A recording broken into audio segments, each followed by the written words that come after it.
من يهده الله فلا مضل له ومن يضلله فلا هادي له وأشهد أن لا إله إلا الله وأشهد أن محمدا عبده ورسوله يا أيها الناس اتقوا ربكم الذي خلقكم من نفس واحدة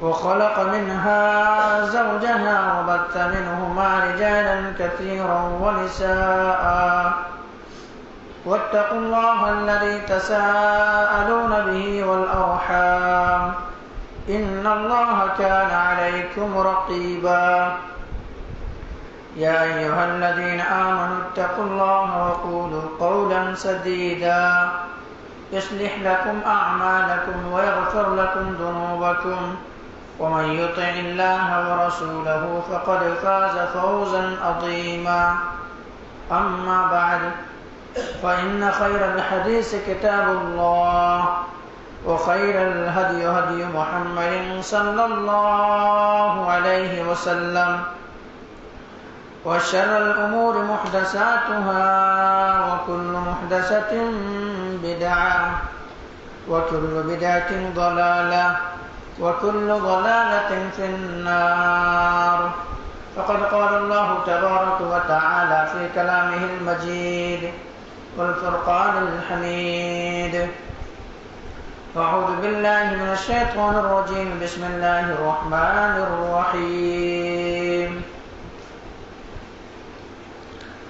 وقال الله عز وجل ولله على الناس حج البيت من استطاع إليه سبيلا وقال النبي صلى الله عليه وسلم بني الإسلام على خمس شهادة أن لا إله إلا الله وإقام الصلاة وإيتاء الزكاة والحج وصوم رمضان قال رب اشرح لي صدري ويسر لي أمري واحلل عقدة من لساني يفقهوا قولي رب زدني علما اللهم رب زدني علما سبحانك لا علم لنا إلا ما علمتنا إنك أنت العليم الحكيم لا يكلف الله نفسا إلا وسعها لها ما كسبت وعليها ما اكتسبت ربنا لا تؤاخذنا إن نسينا أو أخطأنا ربنا ولا تحمل علينا إصرا كما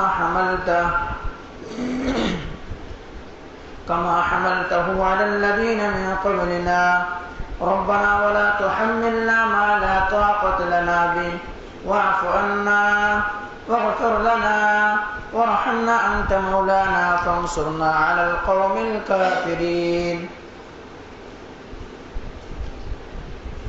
محترم حاضرین جمعہ، دینی اور ملی بھائیوں، عزیز بچوں، پردہ نشین خواتین اسلام، میری معزز اسلامی ماں اور بہنیں، تمام تعریف، حمد و ثنا، پاکی اور بڑائی اس وحدہ لا شریک خالق کائنات مالک ارض و سما کے لیے، جس نے ہم بنی و انسانوں کو اس روئے زمین کے اندر پیدا کیا، اور اللہ سبحانہ و تعالیٰ نے ہمیں پیدا کرنے کے بعد یوں ہی بلا چوچو چرا بھٹکتا ہوا راہ پر نہیں چھوڑا، بلکہ ہمارے رہنمائی کے لیے، ہمارے رشد و ہدایت کی خاطر 1,24,000 انبیاء کرام کو اس روئے زمین کے اندر مبعوث کیا، اس روئے زمین کے اندر بھیجا۔ تمام کے تمام نبیوں کے اوپر درود ہو، تمام کے تمام رسولوں کے اوپر بھی، خصوصاً بالخصوص میرے آپ کا آقا جناب محمد رسول اللہ صلی اللہ علیہ وسلم پر اللہم صلی علی محمد وعلی آل محمد کما صلیت علی ابراہیم وعلی آل ابراہیم انکا حمید مجید اللہم بارک علی محمد وعلی آل محمد کما بارکت علی ابراہیم وعلی آل ابراہیم انکا حمید مجید۔ محترم حاضرین کرام، میں نے آپ حضرات کے سامنے خطبہ مصنوعہ کے بعد قرآن مقدس کی ایک مختصر سی آیت پڑھی ہے. اسی طرح سے آپ حضرات کے سامنے ایک مشہور و معروف حدیث پڑھی گئی ہے. اس مناسبت سے آج میں آپ حضرات کے سامنے بیان کروں گا ایام حج سے پہلے، یعنی حج میں جانے سے پہلے حاجیوں کو کن کن اعمال کو کرنا چاہیے، وہ کون سے ایسے اعمال ہیں جن کو کرنا اور جن کا خیال رکھنا نہایت ہی ضروری ہے. کیونکہ ایام حج شروع ہو چکا ہے، لوگ اللہ رب العالمین کے مہمان بن کر کے رقت سفر باندھ چکے ہیں اور گاہے بگاہے حاجی روانہ ہو رہے ہیں. لیکن وہاں جانے سے پہلے، ایام حج ادا کرنے سے پہلے، رکن اسلام ادا کرنے سے پہلے، حج کا فریضہ انجام دینے سے قبل ہمیں اور آپ کو کیا کیا ایسے کرنا چاہیے، تو حاجیوں کو کیا ایسے کام کرنا چاہیے جو نہایت ہی ضروری ہے. سب سے پہلے میں اور آپ جانیں، حج بھی فرض ہے. حج کسی بھی انسان سے ساقط نہیں ہے. اگر استطاعت ہے، مال ہے، دولت ہے، زیادہ سفر چلنے کی طاقت بھی ہے، تو وہ انسان حج کو ضرور جائے، کیونکہ حج کو اگر نہیں جائے گا تو وہ انسان گنہگار ہے. اللہ تبارک و تعالیٰ نے نبی کریم صلی اللہ علیہ وسلم کی زبان اطہر سے یہ کہلوا دیا کہ کلمہ شہادتین اشہد ان لا الہ الا اللہ، اللہ کے سوا کوئی معبود نہیں اور محمد صلی اللہ علیہ وسلم اللہ کے بندے و رسول ہیں.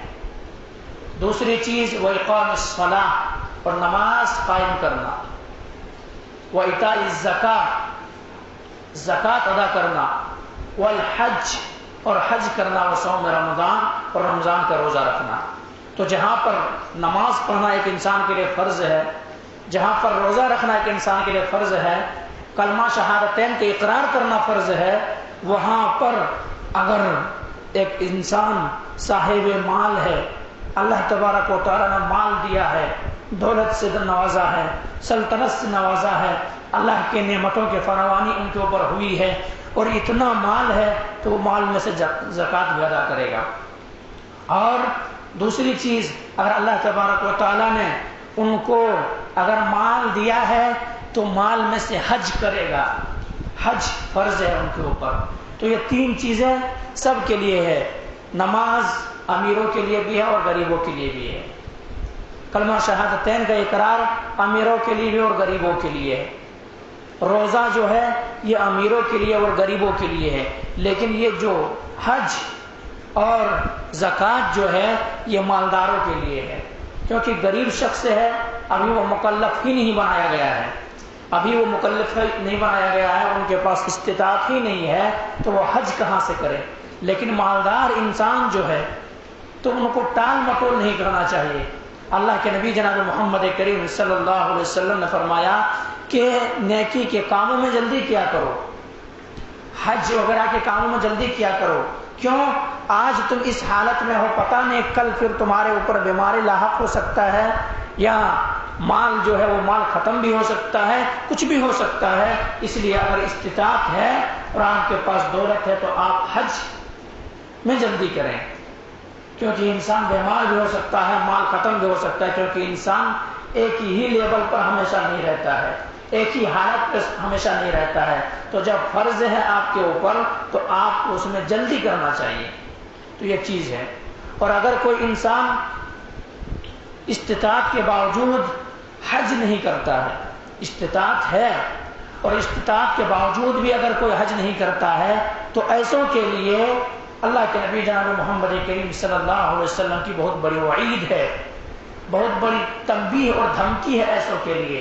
اللہ کے نبی نے فرمایا وہ ہے تو مسلمان، نماز پڑھتا ہے، روزہ رکھتا ہے، صدقہ و خیرات کرتا ہے، کلمہ شہادتین کا اقرار کیا ہوا ہے، لیکن وہ بندہ استطاعت کے باوجود حج کو نہیں جاتا، حج کو نہیں جاتا تو ایسے انسان یا تو یہودی ہو کے مرے گا یا نصارا ہو کے مرے گا، یا تو یہودی ہو کے مرے گا یا کرسچن سے ہو کر کے مرے گا۔ تو کتنی بڑی وعید ہے۔ اس لیے میرے بھائیوں، اللہ نے جن کو دولت دی ہے، جن کو سلطنت سے نوازا ہے، مال سے نوازا ہے، اور حج میں جانے کے اتنا ان کے پاس استطاعت ہے، طاقت ہے، پیسے ہے، تو ایسے انسان کو حج میں جانا چاہیے۔ کیوں؟ حج میں اس لیے بھی جانا چاہیے، جب ایک حاجی حج کے لیے جاتا ہے تو اگر واقعی معنوں میں انہوں نے حج مبرور ہو گیا ان کا، یعنی حج سے قبل جو جو برائیاں کرتا تھا تمام برائیاں چھوڑ دیا، اللہ رب العالمین کی بندگی کر رہا ہے، نافرمانی نہیں کر رہا ہے، اور حج رزق حلال لے کر کے گیا ہے، تو وہ انسان ایسا ہی ہے جیسا کہ اس کی ماں نے اس کو جنا ہے، اس کے ماں نے اس کو جنا ہے، ایسا پاک و صاف ہو کر کے وہ انسان لوٹتا ہے۔ اس لیے انسان تو خطاؤں کا پتلا ہے، انسان تو غلطیوں کو پتلا ہے، انسان سے گناہیں سرزد ہوتی ہے۔ اس لیے ایک حکمت یہ بھی ہے، اللہ تبارک و تعالیٰ نے مسلمانوں کے اوپر صاحب مال کے لیے استطاعت جن کے پاس ہے ان کے اوپر اللہ نے کیا کیا؟ حج فرض کیا ہے، حج فرض کیا ہے۔ اور تمام ساری چیزیں آپ لیں گے، آپ وضو بناتے ہیں تو وضو بنانے سے بھی آپ کو گناہ دھلیں گے، نماز آپ پڑھتے ہیں تو نماز پڑھنے کی وجہ سے بھی آپ کے گناہ دھلیں گے، اگر حج آپ کیے ہیں تو حج کرنے کی وجہ سے آپ کی تمام جو زندگی میں آپ نے گناہ کی ہیں وہ تمام گناہ آپ کو معاف ہو جائیں گے۔ تو اسی لیے حج ہے، حج اللہ تبارک و تعالیٰ فرض کیا ہے۔ حضرت عبداللہ بن عمرو بن عاص رضی اللہ تعالی عنہ نبی اکرم جناب محمد رسول اللہ صلی اللہ علیہ وسلم کی خدمت میں حاضر ہوتے ہیں، اور حاضر ہونے کے بعد اسلام ابھی نہیں لائے تھے، اسلام قبول کرنا چاہتے ہیں، اسلام لانا چاہتے ہیں، نبی کریم صلی اللہ علیہ وسلم کے شیدائی اور نبی کریم سے صحابہ بننا چاہتے ہیں، نبی کریم صلی اللہ علیہ وسلم کے باتوں پر اپنے سر کٹانے کے لیے تن من دھن سب کچھ اللہ اور اس کے رسول کی محبت میں کیا ہے قربان کرنے کے لیے آئے ہیں، اسلام قبول کرنے کے لیے آئے ہیں، اپنے ہاتھ کو آگے بڑھاتے ہیں۔ اللہ کے نبی جناب محمد کریم صلی اللہ علیہ وسلم بھی اپنے دست مبارک کو بھی آگے بڑھا دیتے ہیں اور ان سے بیعت لے رہے ہیں، کلمہ شہادتین کے اقرار کرنا چاہ رہے ہیں، لیکن وہ کلمہ شہادتین کے اقرار سے پہلے، کلمہ شہادت اسلام لانے سے پہلے ایک سوال کرتے کہ اللہ کے نبی محمد کریم صلی اللہ علیہ وسلم میں اسلام تو لانا چاہتا ہوں، لیکن میں ایک شرط رکھتا ہوں، ایک شرط رکھنا چاہ رہا ہوں، آپ سے کچھ شرائط ہے۔ اللہ کے نبی جناب محمد کریم صلی اللہ علیہ وسلم، اسلام سے قبل ہم نے بہت سارے گناہ کیے ہیں، کیا ہمارے گناہ معاف ہو جائیں گے؟ اللہ کے نبی جناب محمد کریم نے فرمایا ان اللہ یہدم ما کان قبلہ، اسلام لے آؤ، اسلام لانے کی وجہ سے کیا ہوں گے؟ تمہارے پچھلے تمام گناہ معاف ہو جائیں گے۔ وَإِنَّ الْحَجَّ تَهْدِمُ مَا كَانَ قَبْلَهُ، اور حج کرنے سے بھی انسان کے کیا ہوتا ہے؟ پچھلے تمام کے تمام گناہ معاف ہو جاتے ہیں۔ اسی طرح سے ہجرت کرنے سے پہلے وَإِنَّ الْحِجْرَةَ يَهْدِمُ مَا كَانَ قَبْلَهُ، اور اگر کوئی ہجرت کرتا ہے، ہجرت کا مطلب کیا؟ دین کے لیے، شریعت کے لیے، اسلام کے سربلندی کی خاطر، کلمہ کی بچاؤ کی خاطر ایک انسان کہیں پہ رہ رہا ہے، ان کو شریعت کے اوپر عمل کرنا مشکل ہو گیا ہے، یا شریعت کا پابندی نہیں کر سکتا ہے، ان کے اوپر رکاوٹیں ہو سکتا ہے، مصیبتیں پریشانیاں آ سکتی ہے، تو وہ انسان کیا کرتا؟ اپنے محلے کو چھوڑ کر کے، اپنے گاؤں کو چھوڑ کر کے، اپنے وطن عزیز کو چھوڑ کر کے ہجرت کر جاتا ہے، اور وہاں چلا جاتا ہے جہاں پر وہ انسان کیا ہے؟ اچھے ڈھنگ سے اللہ کی بندگی کر سکے، اللہ کی عبادت کر سکے۔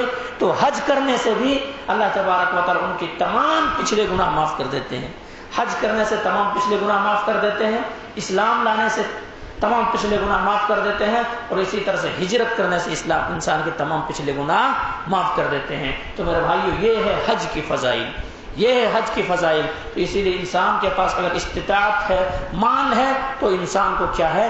حج میں تاخیر نہیں کرنی چاہیے۔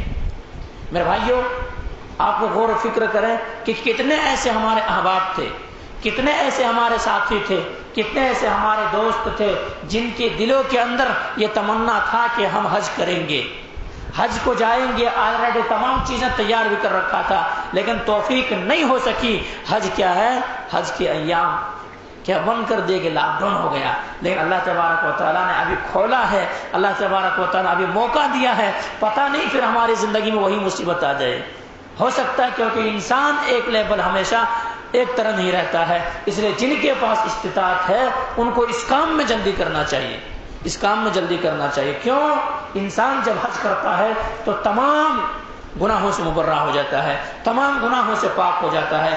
اب وہ فضائل کو پانے کے لیے، وہ تمام ساری چیزیں حاصل کرنے کے لیے حاجیوں کو کیا کیا کرنا چاہیے؟ دیکھیے، حج تو ایک کلمہ گو مشرک ہے جو شرک کرتا ہے، مزارات پہ جھکتا ہے، وہ بھی حج کرتا ہے۔ شرک بدعت کرتا ہے وہ بھی حج کرتا ہے، کیا ان کے بھی تمام گناہ معاف ہو جائیں گے؟ سوال پیدا ہوتا ہے۔ تو نہیں، اگر عقیدے کی درستگی نہیں ہے، وہ بندہ موحد نہیں ہے، اللہ کی بندگی نہیں کرتا ہے، اللہ کی عبادت نہیں کرتا ہے، اور اللہ رب العالمین کی عبادت کرتا ہے تو جیسا عبادت کرنے کا حق ہے تو وہ ایسا نہیں کرتا ہے، اللہ سے بھی مانگتا ہے اور جا کر کے فلاں مزار سے بھی مانگتا ہے، اللہ سے بھی مانگتا ہے اور فلاں شخص کو بھی حاج کروا مشکل کشا سمجھتا ہے، یعنی اللہ کو بھی وہ سب کچھ سمجھتا ہے اور ان کے باوجود کسی دوسرے کو بھی وہ مقام اور وہ مرتبہ دے دیتا ہے، تو ایسا انسان مشرک ہے، ایسا انسان مشرک ہے۔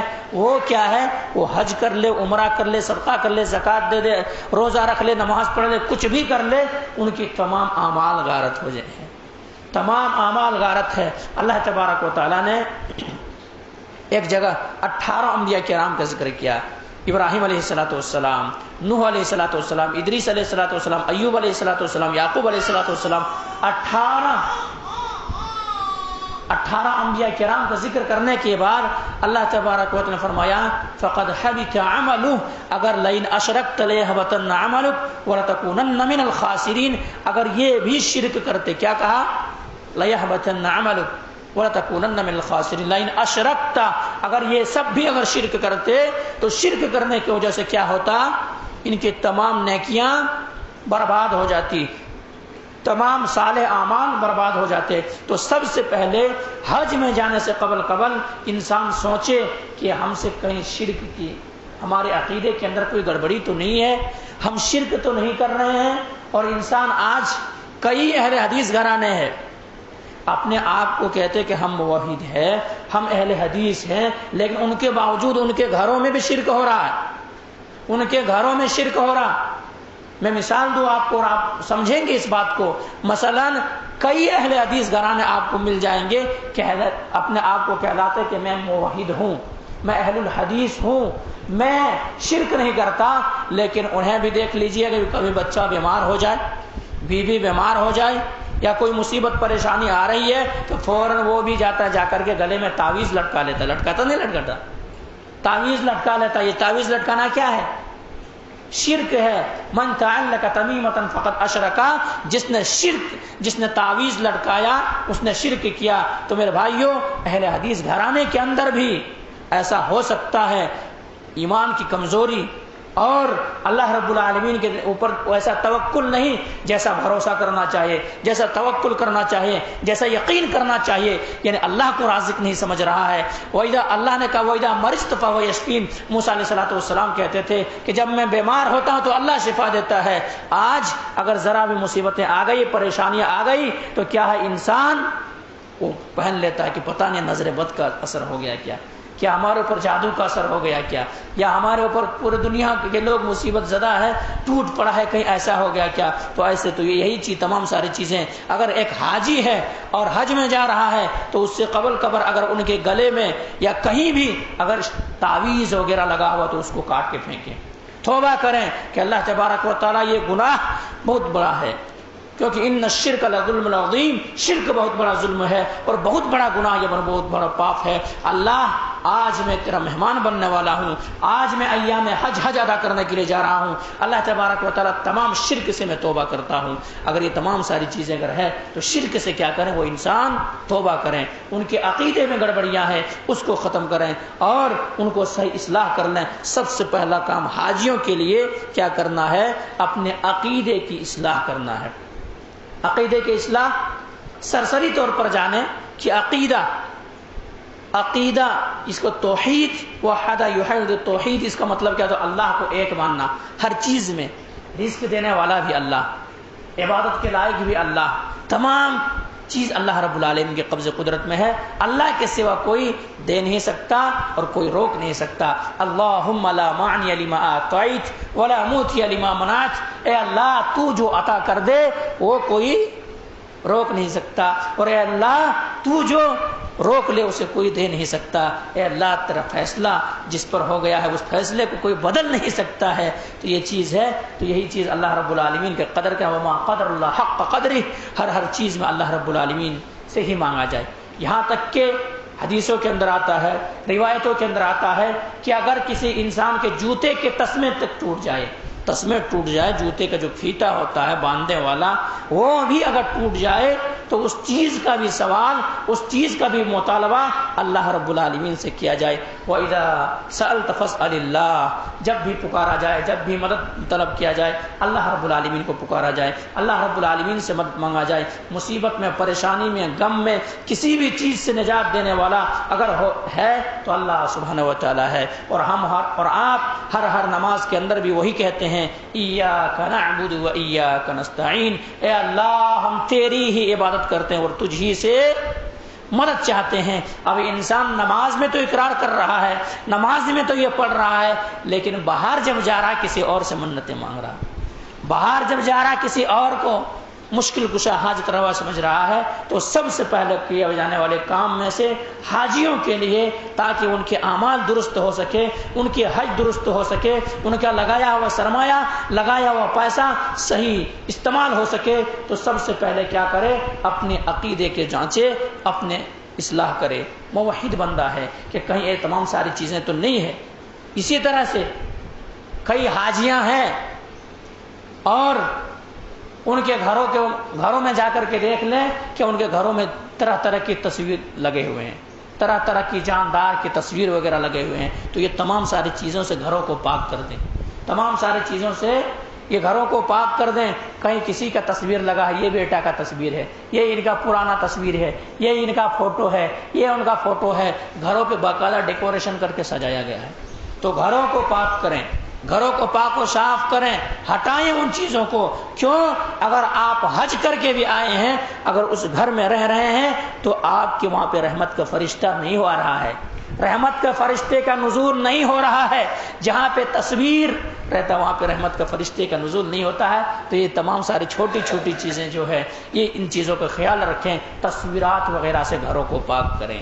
عقیدے سے، اپنے عقیدہ کے اندر اگر کوئی گڑبڑیاں ہیں، اپنے دل کو پاک کریں، صاف کریں، اور صحیح واقعی معنوں میں، حقیقی معنوں میں جو فضائل حج ہے، جو حج کی فضیلت نبی کریم صلی اللہ علیہ وسلم نے بتلایا ہے، اس چیز کو حاصل کریں، اس چیز کو حاصل کریں۔ اسی طرح سے کیا کریں؟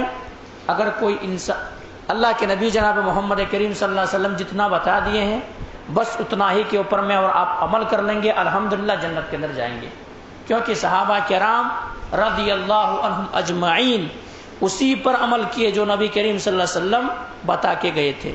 اور صحابہ کرام کے سامنے دو ہی چیز تھی، ترکت فیکم امرین لن تضلوا ما تمسکتم بہما کتاب اللہ و سنتی، میں تمہارے درمیان دیگر چیزیں نہیں چھوڑا ہوں، دیگر کتابیں نہیں چھوڑا ہوں، بلکہ قرآن اور حدیث کو چھوڑا ہوں۔ لن تضلوا، اگر ہرگز گمراہ، اگر دونوں کو پکڑے رکھو گے، تھامے رکھو گے تو ہرگز گمراہ نہیں ہوگے۔ ترکت فیکم امرین لن تضلوا ما تمسکتم بہما کتاب اللہ و سنتی، ایک اللہ کا کتاب ہے اور دوسرا کیا ہے؟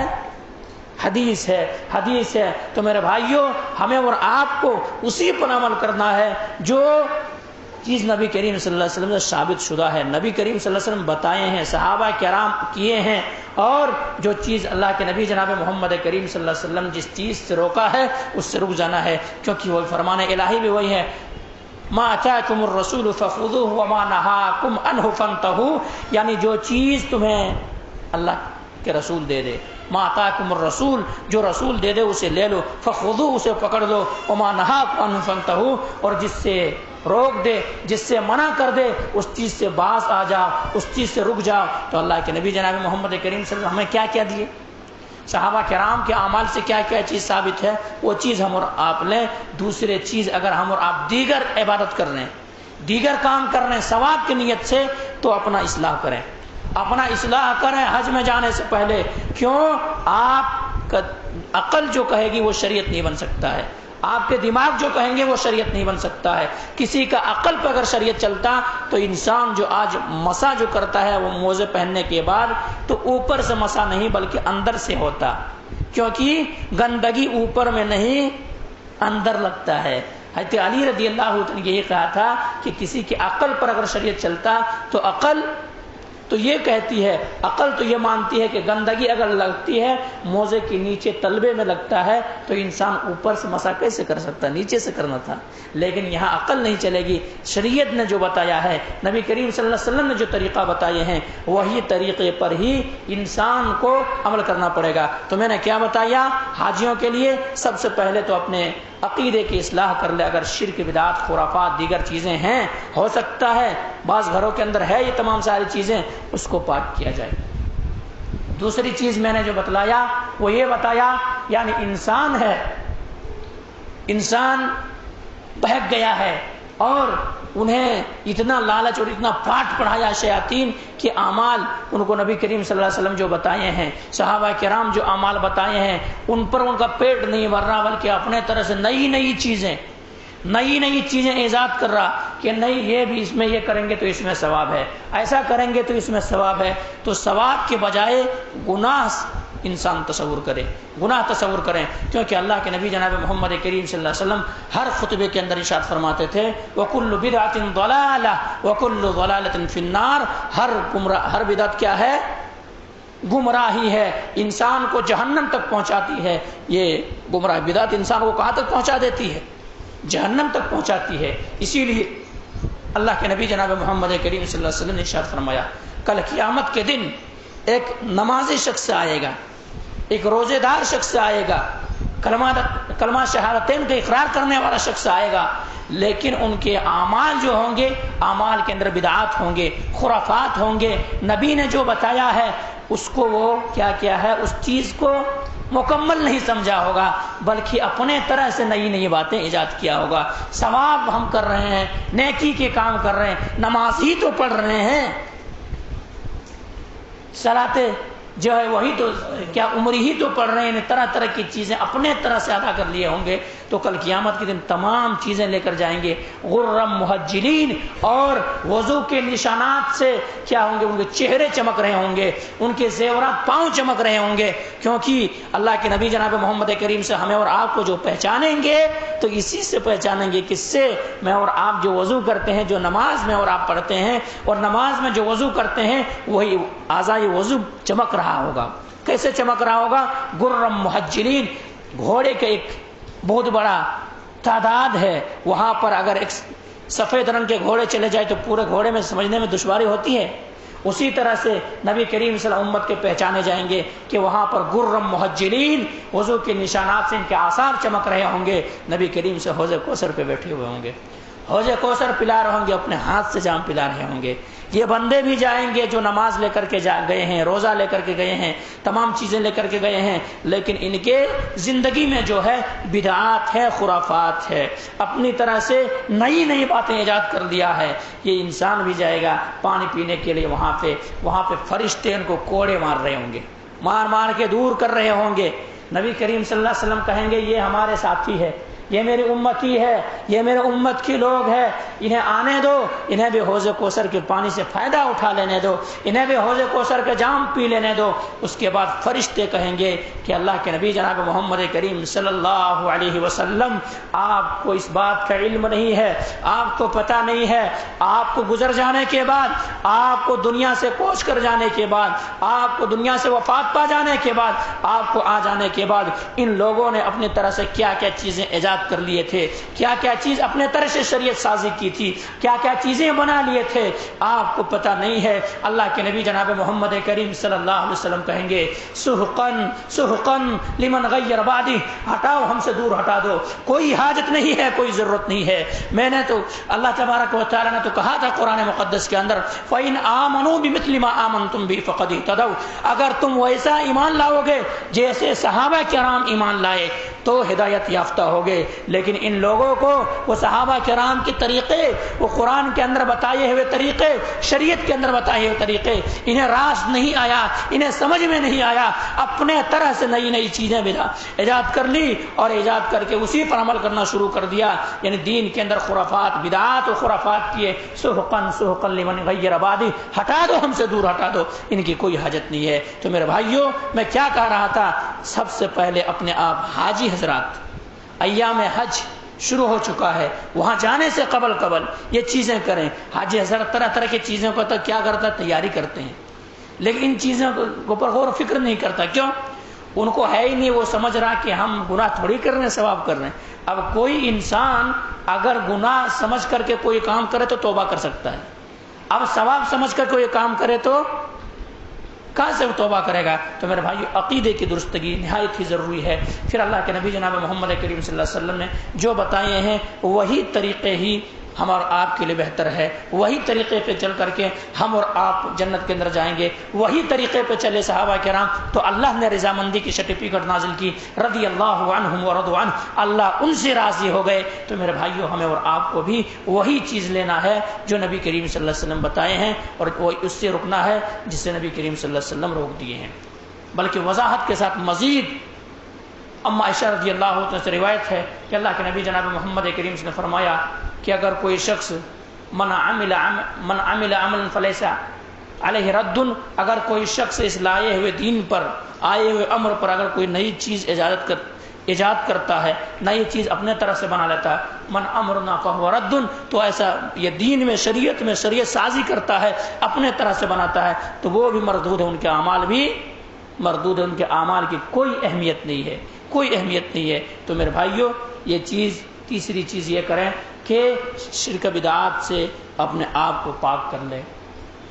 اگر متبع سنت بن جائیں، سنت کے پیروکار بن جائیں، سنت پر عمل کرنے والے بن جائیں، نبی کے طریقے پہ چلنے والے بن جائیں، صحابہ کرام کے طریقے پہ چلنے والے بن جائیں، فلا یہ نہ کہیں کہ پھر جو شرک بدعات کر رہے ہیں ان میں تعداد تو ہم سے زیادہ ہے، تعداد انہی کے مساجد زیادہ ہیں، یہ نہیں ہے۔ اللہ تبارک و تعالی ہر کسی کو ہدایت نہیں دیتا ہے، ہر کسی کو ہدایت نہیں دیتا، اللہ جسے پسند کرتا ہے انہیں ہی ہدایت دیتا ہے۔ تو میرے بھائیوں، صحابہ کرام کے طریقے اور متبع سنت، یعنی سنت پر ہی چلیں۔ اگر بدعت و خرافات ہے تو بدعت و خرافات کی وجہ سے انسان کیا ہے، جنت کے اندر نہیں جائیں گے۔ اتنا ہی نہیں میرے بھائی، اللہ کے نبی جناب محمد کریم صلی اللہ علیہ وسلم فرمایا، سنن ابی داؤد کے اندر روایت موجود ہے، اور یہ روایت سنن ابی داؤد کے اندر 2034 نمبر کی ہے، 2034 یا 2024، ان دونوں نمبروں میں سے ایک نمبر ہے، 2034 ہے۔ اس کے اندر روایت کے اندر آیا ہے کہ اگر کوئی شخص بدعتی شخص ہے، جانتا ہے کہ یہ بدعت کر رہا ہے، بدعت کے مطلب کیا ہے، یعنی دین کے اندر کوئی نئی چیز اپنے طرح سے داخل کرنا، نئی چیز ایجاد کرنا، اسے بدعت کہا جاتا ہے، اسے بدعت کہا جاتا ہے۔ مثلا فرض نمازوں کے بعد اجتماعی دعا صحابہ کرام سے ثابت نہیں ہے، فرض نمازوں کے بعد پورے سب مل کر کے اجتماعی دعا نہ تو سلف سے ثابت ہے، نہ تو اللہ کے نبی جناب محمد کریم صلی اللہ علیہ وسلم کبھی فرض نماز کے بعد اجتماعی دعا کیے۔ اب وہی ایک انسان کہتا نہیں ہم اجتماعی دعا کریں گے، تو وہی بدعت ہے، دین شریعت سازی وہی بدعت ہے۔ تو دین کے اندر کوئی نئی چیز، اسی طرح سے نبی کریم صلی اللہ علیہ وسلم تکبیر تحریمہ کے ساتھ ڈائریکٹ نماز شروع کیے، اللہ اکبر کہہ کر کے وہیں سے نماز شروع ہو گئی۔ لیکن ایک انسان یہ کہہ رہا کہ نہیں، اب مجھے نیت کرنا پڑے گا، میں عصر پڑھ رہا ہوں یا ظہر پڑھ رہا ہوں، مغرب پڑھ رہا ہوں یا عشاء پڑھ رہا ہوں، اور مجھے کہنا پڑے گا کہ میں نماز پڑھ رہا ہوں اس امام کے پیچھے منہ ملا قبلہ شریف، اور اسی طرح سے مغرب کے 3 رکعت فرض، اللہ اکبر اللہ اکبر۔ کیا یہی بدعت ہے؟ صحابہ کرام تو ایسے نہیں کہے، اللہ کے نبی جناب محمد کریم صلی اللہ علیہ وسلم ایسے نہیں کیے، جبریل امین آ کر کے نبی کریم صلی اللہ علیہ وسلم ایسا نہیں بتائے، بلکہ تکبیر تحریمہ سے اللہ اکبر سے شروع ہوا وہ چیز۔ اب یہی چیز کیا ہے؟ بدعات ہے، یہی چیز کیا ہے؟ خرافات ہے۔ یہ دین میں اور شریعت میں کوئی دلیل جس کا نہ ہو وہی چیز، اور اپنے منمانی کر لیا گیا ہو، کہ نہیں ایسا نہیں کریں گے تو کیسے ہمیں پتہ چلے گا، تو یہی بدعت ہے۔ اور اللہ کے رسول جناب محمد کریم صلی اللہ علیہ وسلم فرمایا کہ اگر کوئی شخص بدعتی شخص کو پناہ دیتا ہے، پناہ دیتا ہے، بدعتی شخص سے محبت کرتا ہے تو نہ تو ان کی نماز قابل قبول ہے، نہ روزہ قابل قبول ہے، اور نہ دیگر عبادتیں قابل قبول ہے۔ تو میرے بھائیوں، کیا سمجھ رہے ہیں بدعات کتنا خرافات ہے؟ بدعات بہت خطرناک چیز ہے۔ اسی لیے ایک تابعی مسجد میں گئے ہیں نماز پڑھنے کے لیے، کیا ہے، آذان ہو گئی ہے، عبداللہ ابن عمر رضی اللہ تعالیٰ صحابی رسول ہے، شاید نماز پڑھنے کے لیے گئے، آذان ہو گئی ہے، لیکن وہاں اذان ہونے کے بعد پھر گیٹ میں کھڑے ہو کر کے نماز کے لیے لوگوں کو بلا رہے ہیں، الصلاۃ الجامع الصلاۃ الجامع، آؤ نماز کے لیے آؤ۔ وہاں پر جو گئے تھے ان کے پاس اتنا طاقت بھی نہیں تھا، استطاعت بھی نہیں تھے، ان کے باوجود کسی کے سہارا لے کر کے پہنچے تھے۔ اب جو لے کر کے گئے تھے اس شخص کو وہ کہنے لگے کہ نہیں مجھے مسجد یہاں پہ نماز نہیں پڑھنی ہے، مجھے یہاں پہ نماز نہیں پڑھنی ہے، اللہ کے نبی جناب محمد کریم صلی اللہ علیہ وسلم کے طریقے سے ہٹ کر کے یہاں کام ہو رہا۔ کام صرف کتنا ہو رہا تھا، مسجد کے گیٹ پہ کھڑے ہو کر کے الصلاۃ الجامع الصلاۃ الجامع، آؤ نماز کو آؤ نماز کو۔ بری بات تھوڑی، صحیح بات کہہ رہے تھے، بولا یہ بدعتی کی جگہ ہے، یہاں ہمیں نماز نہیں پڑھنا ہے۔ اور میں نے سنا ہے اللہ کے نبی جناب محمد کریم صلی اللہ علیہ وسلم سے، اگر کسی نے بدعتی کو پناہ دی ہے تو وہ بدعتی کی نہ تو نماز قبول ہے نہ روزے قبول ہے، اس لیے مجھے یہاں رہنے کی ضرورت نہیں۔ آج ہم اور آپ ہیں، ہمارے سب کچھ ہے، عقیدے درست ہیں، تمام چیزیں ہیں، ہماری مساجد بھی ہے، لیکن ان کے باوجود بھی ہم اور اب کیا کرتے ہیں، بدعتی کے پیچھے بھاگتے ہیں، بدعتی خرافات اور پھول بکنے والے، شریعت سازی کرنے والے۔ اور آئیے مزید میں بتاؤں، اللہ کے نبی جناب محمد کریم صلی اللہ علیہ وسلم کے دور میں یہ چیزیں شروع ہو چکی تھی، نبی کریم صلی اللہ علیہ وسلم گزر گئے، صحابہ کرام کے دور ہی کے اندر یہ بدعات ایجاد ہو گیا تھا تھوڑے تھوڑے۔ حضرت عبداللہ بن مسعود رضی اللہ عنہ کیا دیکھتے ہیں کہ ایک مسجد میں لوگ بیٹھے ہوئے ہیں اور ہاتھوں میں کنکری ہیں، کنکری، ایک آدمی 100 مرتبہ سبحان اللہ کہتے ہیں تو تمام لوگ 100 مرتبہ سبحان اللہ کہہ رہے ہیں، دوسرے مرتبہ 100 مرتبہ الحمدللہ کہہ رہے ہیں تو تمام لوگ 100 مرتبہ الحمدللہ کہہ رہے ہیں۔ یہ کیا سبحان اللہ الحمدللہ کہنا غلط ہے؟ غلط ہے، یہ کہنا تو صحیح کہ سبحان اللہ الحمدللہ کہہ رہے ہیں، لیکن طریقہ جو ہے وہ اجتماعی شکل میں جو کہہ رہا وہ غلط ہے، کیونکہ نبی کریم سے صحابہ کرام نبی کے دور میں کیا ہے اس طرح سے اجتماعی شکل میں نہیں کہا گیا۔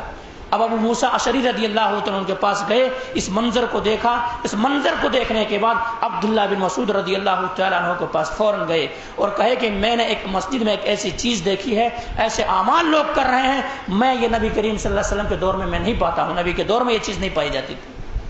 عبداللہ بن مسعود رضی اللہ تعالیٰ عنہ گھر سے غصے میں نکلے اور کہے تم نے کیا کہا ان سے؟ کہا میں نے کچھ بھی نہیں کہا، میں نے انتظار کیا کہ اور لوگ کیا کہیں گے۔ عبداللہ بن مسعود نے کہا کہ تم جاؤ ان لوگوں کے پاس اور کہو جا کر کے کہ تم یہ نہیں، تم نیکیاں شمار مت کرو، نیکیاں شمار کرنے کی ضرورت نہیں ہے، گناہ شمار کرو، گناہ شمار کرو، گناہ۔ کیوں؟ یہ طریقہ یہ رسول نہیں ہے، طریقہ یہ صحابہ نہیں ہے، اللہ کے نبی سے ایسا ثابت نہیں ہے۔ اب تم ثواب سمجھ کے کر رہے ہو تو اس کا مطلب کیا ہے؟ تم اللہ کے رسول سے آگے بڑھنے کی کوشش کر رہے ہو، اللہ کے نبی جناب محمد کریم صلی اللہ علیہ وسلم سے آگے بڑھنے کی کوشش کر رہے ہو، اس لیے گناہ گنو، گناہ اور اس کو چھوڑ دو۔ پھر عبداللہ بن مسعود آئے اور کہے کہ کیا دین کے اندر کیا کیا چیزیں ایجاد کر لیے ہو تم، کیا کیا چیزیں بناوٹی کر لیے ہو تم، ابھی نبی کے وہ جو ہے کپڑے بھی پوشیدہ نہیں ہوئے، نبی کے جو برتن ہے وہ برتنیں بھی ابھی نہیں ٹوٹی، لیکن تم لوگوں نے ابھی سے بدعت ایجاد کر لیے ہو، گناہ شمار کرو، گناہ کتنا وہ چیز ہے۔ میرے بھائیوں، تو یہی چیز ہے کہ انسان سمجھ میں نہیں آتا، کبھی نیکی سمجھ کر کے وہ ایسے کام کر جاتے ہیں جس کی وجہ سے ان کے تمام اعمال غارت ہو جاتے ہیں، تمام اعمال برباد ہو جاتے ہیں۔ ہمیں اور آپ کو صحابہ سے آگے بڑھنے کی کوشش نہیں کرنی ہے، ہمیں اور آپ کو نبی سے بڑھنے کی کوشش نہیں کرنی ہے۔ اور حضرت مالک رضی اللہ، امام مالک رحمۃ اللہ علیہ نے کہا کہ اگر کوئی شخص شریعت مکمل ہو چکی ہے، دین مکمل ہو چکا ہے، نبی کے اوپر شریعت نازل ہو گئی ہے، حجۃ الوداع کے موقع پر آیت کریمہ نازل ہو گئی ہے، الیوم اکملت لکم دینکم واتممت علیکم نعمتی ورضیت لکم الاسلام دینہ، کہ آج کے دن میں نے تمہارے دین کو مکمل کر دیا ہے، شریعت کو مکمل کر دیا ہے، دین مکمل ہو گیا ہے اور اللہ راضی ہو گیا ہے، اور دین ایسا مکمل ہو گیا ہے کہ ایک گلاس ہے، اس کے اندر پانی اگر مکمل بھر دیا جائے تو ایک قطرہ بھی نکالیں گے تو کمی ہوگی نہیں ہوگی؟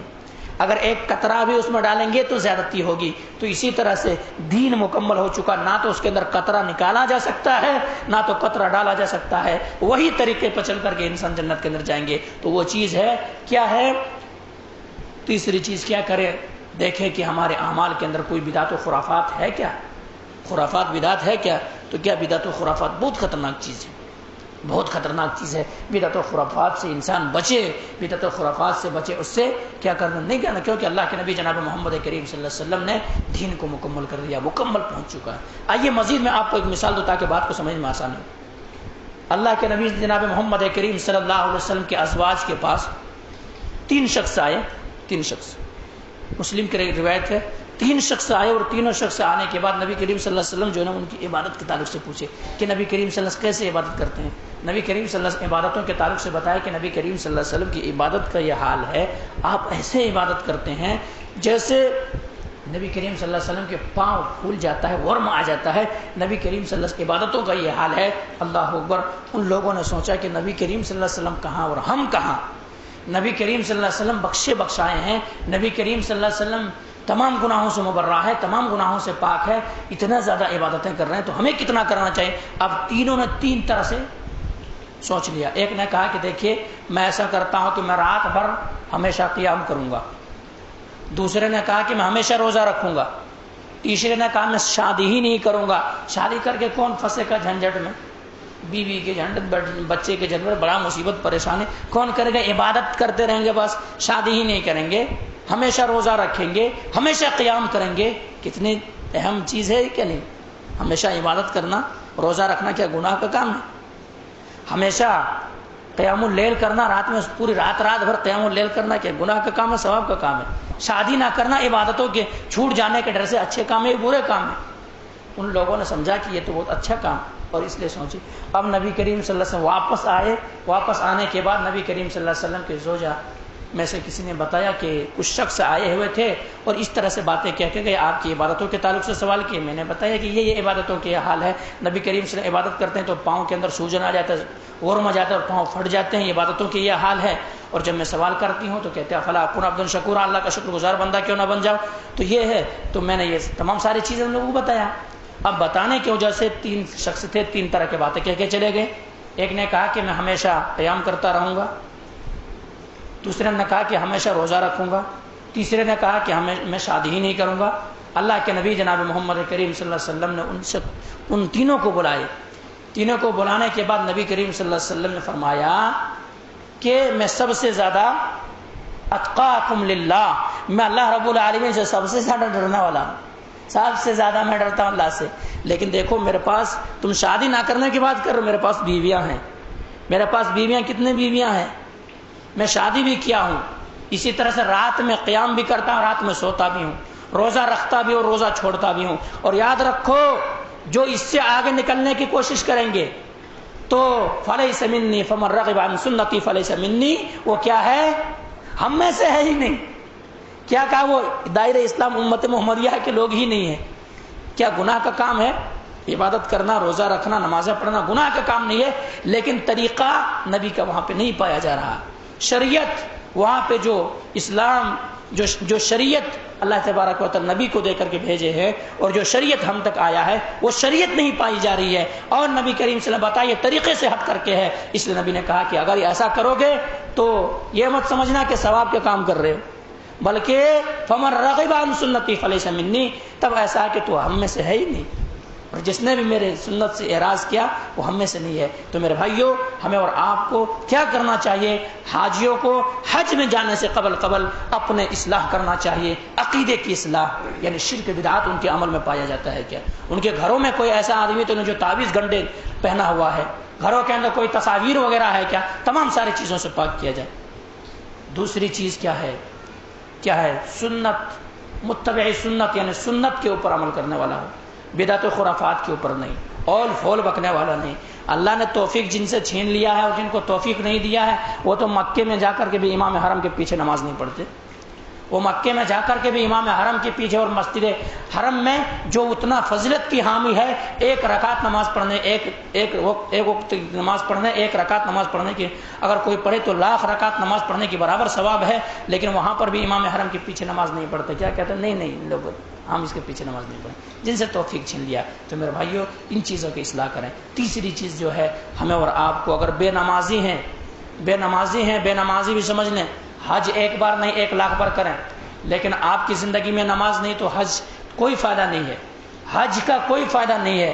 اس لیے اگر بے نمازی ہیں اور آپ کے دل کے اندر تڑپ ہے کہ میں جاؤں گا حج کرنے کے لیے اور جانا چاہیے، تو آپ توبہ کر کے جائیں کہ آج تک زندگیاں ہماری جو کٹی ہے، آج تک جو خرافات میں کٹ گئی ہے، ہماری زندگی اسی طرح سے وقت گزاری میں کٹ گئی ہے، آج کے بعد نماز کے پابند ہوں گے اور حج سے جب لوٹیں گے تو کبھی نماز کو ضائع نہیں کریں گے، نماز کو نہیں چھوڑیں گے، تکبیر اولیٰ کو نہیں چھوڑیں گے اور نماز پابندی کے ساتھ ادا کریں گے. یہ کریں. اور مزید باتیں تھی کہ کیا کیا کرنے کے انشاءاللہ اگلے جمعہ حضرات کے سامنے بیان کریں گے کہ اور مزید کیا کیا چیزیں ہمیں اور آپ کو حج میں جانے سے قبل کرنا ہے. کیونکہ میرے بھائیوں میں یہ بتاؤں کہ سب سے پہلے مریض اگر ہے تو مریض کو ان چیزوں سے روکا جائے جس سے نقصان ہو سکتا ہے.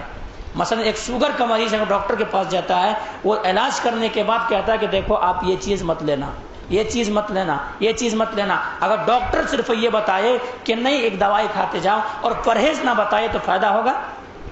فائدہ نہیں ہو سکتا ہے. اسی لیے میرے بھائیوں ہم اور آپ حج کے لیے جا رہے ہیں تو جو اعمال ہماری زندگی میں اگر پائی گئی، ہم اور آپ وہاں سے لوٹیں گے بھی، پیسے بھی خرچ ہوگا، لیکن ہماری زندگی میں شرک ہوں گے، ہماری زندگی میں بدعات ہوں گے، ہم بے نمازی ہوں گے، نماز ہماری زندگیوں میں نہیں ہوگی تو کوئی قابل قبول ہی نہیں ہے. اس لیے ہم اور آپ کو وہاں جانے سے قبل ہی ان تمام ساری چیزوں سے توبہ کرنا چاہیے اور عقیدے کی اصلاح کرنا چاہیے، نماز کا پابند ہونا چاہیے، متبع سنت ہونا چاہیے. بہرحال اس بات کو ختم کریں گے. اللہ سے دعا کریں گے کہ مولا کریم جو بات کہی گئی ہے سب سے پہلے تو ہم اور آپ کو تو ان باتوں کے اوپر اچھی سمجھ کے توفیق دے دے.